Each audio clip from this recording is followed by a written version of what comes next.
Nu skal vi kigge på sider, hvordan vi opretter dem og hvordan vi redigerer i dem. Vi har jo tidligere kigget på indlæg et par gange. Jeg vil lige opsummere, hvad det var forskellen var på de to. Indlæg, det er det, vi publicerer i vores blog. Det er det, vi ser på forsiden her. Hvor hvert nyt indlæg vil ligesom blive lagt oven på hinanden, og de løber kronologisk. Sider derimod, de bliver vist med et mere statisk indhold, og hver side har ligesom sin egen side.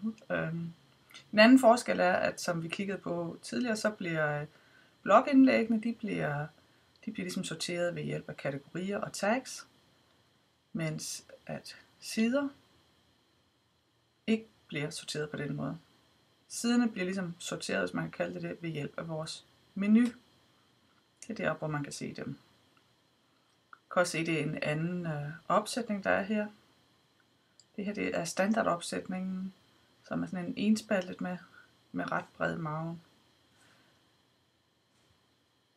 Skal vi se. Hvis vi nu vil lave en ny side, så kan vi jo som sædvanligt enten gøre det her op ved genvej, på ned og sige side, eller vi kan vælge herude og sige tilføj ny. Jeg har på forhånd lavet en fantastisk god titel. Der kan vi se her, der kunne det være en fordel at redigere, fordi den her titel er jo ikke særlig smart. Så hvis jeg nu siger det der, og så siger sigende titel, det giver jo meget mere mening. Og for sjov har vi lige noget, jeg kopierer lige noget indhold herover, så vi har lidt tekst at lege med. Det minder jo på mange punkter om når vi er inde og redigerer i bloggen. Det er fuldstændig de samme funktioner, vi har her. Så dem vil jeg ikke trætte dig med igen. Hvis du er i tvivl om det, så gå tilbage og se den video om, hvordan man opretter indlæg. Der bliver det hele gennemgået. Det, der er anderledes her, det er, at her kan man gå ind og vælge en forælder. Og det betyder jo noget for, hvordan den ser ud ude i menuen. Så hvis jeg nu siger, den her, den skal være en underside til eksempelside. Så siger jeg udgive. Og nu går jeg ud på mit websted for at se, hvordan det virker. Jeg har eksempelsider, og når jeg holder musen henover, måske ses det lidt bedre her, så kommer der et underpunkt med en meget lang og sigende titel. Når jeg klikker der, så kommer jeg ind på den side. Jeg skal prøve at se, jeg har lavet den anden side her, kontaktsiden. Den kan I se, den er noget anderledes ved, at den har sidebaren herude til højre.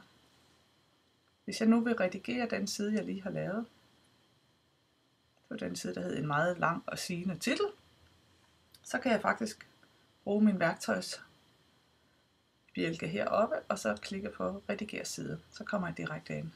Herinde har jeg så også mulighed for at vælge min standardskabelon, som er den enspaltede, og showcase, som vi kigger på en anden god lejlighed, og så sidebar, som er den, hvor der er indhold også til højre.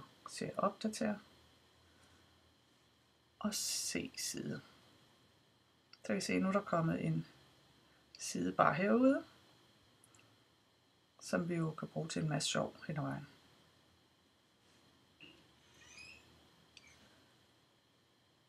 Hvis man nu går ind og kigger på rækkefølgen her, så vil jeg sige, at forside, ja, den starter man selvfølgelig altid med, men der er noget omkring rækkefølgen, der virker forkert. Jeg vil gerne have min kontaktside til at være sidst. Så vælger jeg kontaktsiden og siger redigere op i værktøjslinjen. Og der kan jeg give den en rækkefølge herinde.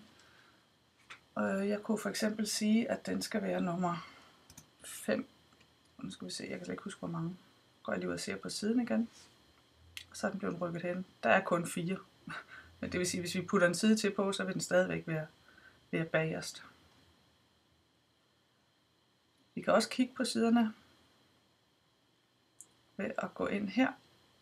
Og der har vi nogle, ligesom vi havde indlæg, nogle muligheder for at redigere, lynredigere, papirkurv og vis.